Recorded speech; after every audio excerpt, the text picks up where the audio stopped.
Skies have finally cleared up. It's actually quite nice out here in Piedmont, North Carolina. And I finished up some more chores around the greenhouse. We got the apron in place.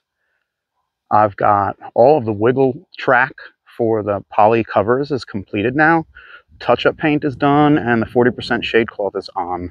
We'll probably keep the poly off for a little while because, well, it's warm and it's kind of breezy and it's kind of nice, and I don't expect that to change anytime soon. While we will get a few cold days, I don't think it's going to happen before we get any stuff planted in there.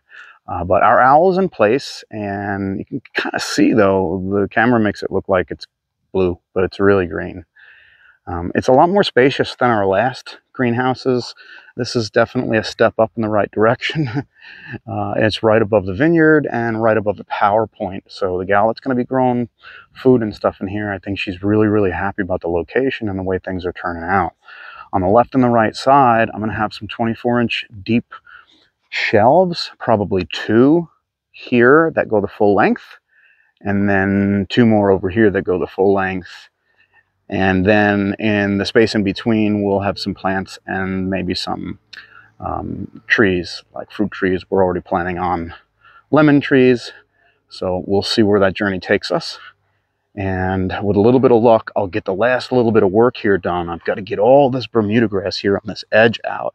That's going to require some digging, a little bit of excavation, the manual kind with a shovel, and then we'll replace that with some cardboard and a really deep layer of wood chips to sort of match up and marry up with the apron here, and of course the hardening off zone over here. So we did get to cover this with cedar just a few days ago, and I'm glad about that. It still smells really nice out here, but what's more notable is the fact that it's going to really go a long way towards keeping the wind-blown grass seeds and other seeds from germinating. We like that feature when we get to use this type of chips. So, you know, there you have it. That's what's going on at our farm. Big improvements, a big step up for us. And we're really looking forward to having a beautiful season working in the confines of our new protected growing space. But at least for now, all the pollinators can get in, and we can start getting things, you know, acclimated like myself. Peace out, y'all. Thanks for watching. Don't forget to like and subscribe.